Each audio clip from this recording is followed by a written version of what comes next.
दिल्ली सरकार में मंत्री सौरभ भारद्वाज ने कहा कि एक तरफ भाजपा की केंद्र सरकार कहती है कि हम विश्व गुरु बन गए हैं, दूसरी तरफ स्कूलों को बार बार बम की धमकियां मिल रही है। देखिए, एक तरफ भारतीय जनता पार्टी की केंद्र सरकार कहती है कि हम विश्व गुरु बन गए, सारी दुनिया में हमारा डंका बज रहा है।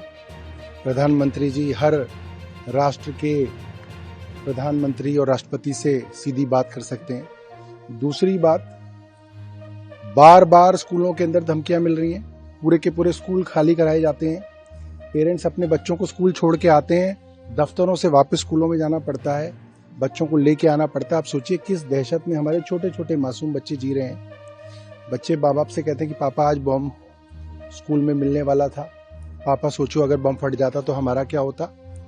क्या देश की सरकार जिसके हाथ में दिल्ली की पूरी सुरक्षा व्यवस्था है, इतनी बेकार, इतनी नालायक हो सकती है कि रोज धमकियां मिल रही हैं और हमारी सरकार सिर्फ ये कह देती है कि भाई पता नहीं कौन ईमेल भेज रहा है। अरे आप पता कीजिए, रशिया में है तो रशिया में तो आपकी दोस्ती है, आप क्यों नहीं पता कर पा रहे अब तक। ये सारी की सारी बातें इस ओर इशारा करती हैं केंद्र का दिल्ली वालों के प्रति कोई जो है ध्यान नहीं। आप विधायक रघुविंदर शौकीन ने दिल्ली कैबिनेट में मंत्री पद की शपथ ली। मैं रघुविंदर शौकीन ईश्वर की शपथ लेता हूं कि मैं विधि द्वारा स्थापित भारत के संविधान के प्रति सच्ची श्रद्धा और निष्ठा रखूंगा। मैं भारत की प्रभुता और अखंडता अक्षुण्ण रखूंगा।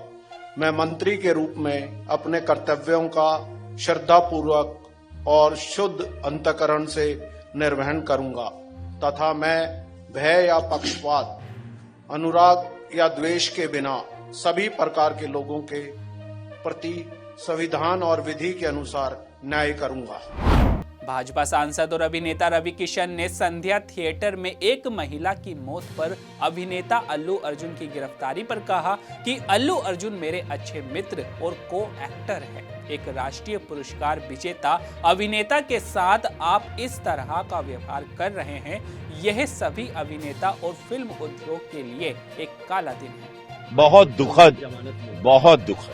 मेरे अच्छे मित्र, मेरे को एक्टर, हम लोगों ने साथ में फिल्म की।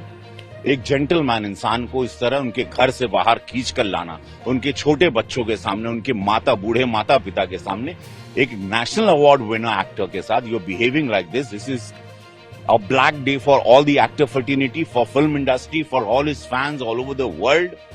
एक इंसान टैक्स पेयर है, इतना बड़ा बिजनेस अभी सिनेमा को दिया और एक बहुत ही तहजीबदार इंसान, उसके साथ आप इस तरह से कोई पर्सनल रिवेंज है। कांग्रेस की सरकार को जवाब देना है, वहां के मुख्यमंत्री को, वहां के प्रशासन को कि कलाकार के साथ आपने इस तरह का बर्ताव क्यों किया, क्या रीजन है, क्या पर्सनल रिवेंज है, क्या आपने कोई पर्सनल रंजिश निकाल रहे हैं।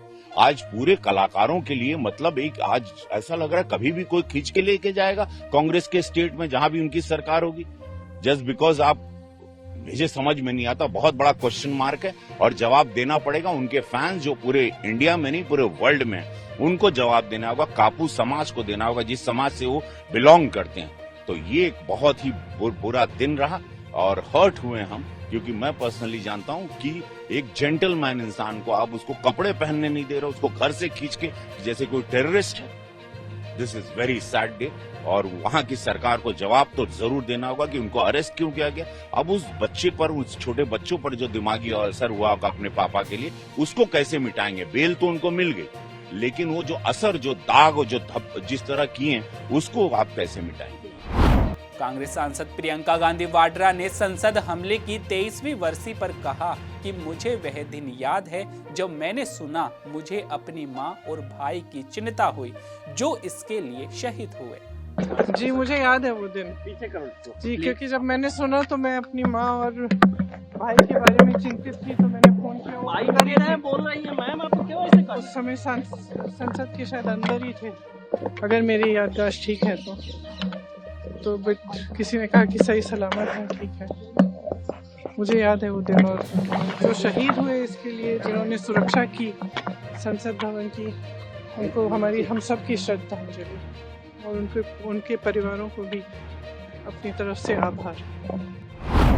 अभिनेता अल्लू अर्जुन जेल से रिहा हुए। अदालत द्वारा 14 दिन की रिमांड पर भेजे जाने के बाद कल उन्हें चंचलगुडा सेंट्रल जेल ले जाया गया। बाद में उन्हें 50,000 रुपए के पर्सनल बॉन्ड पर तेलंगाना उच्च न्यायालय ने अंतरिम जमानत दे दी थी।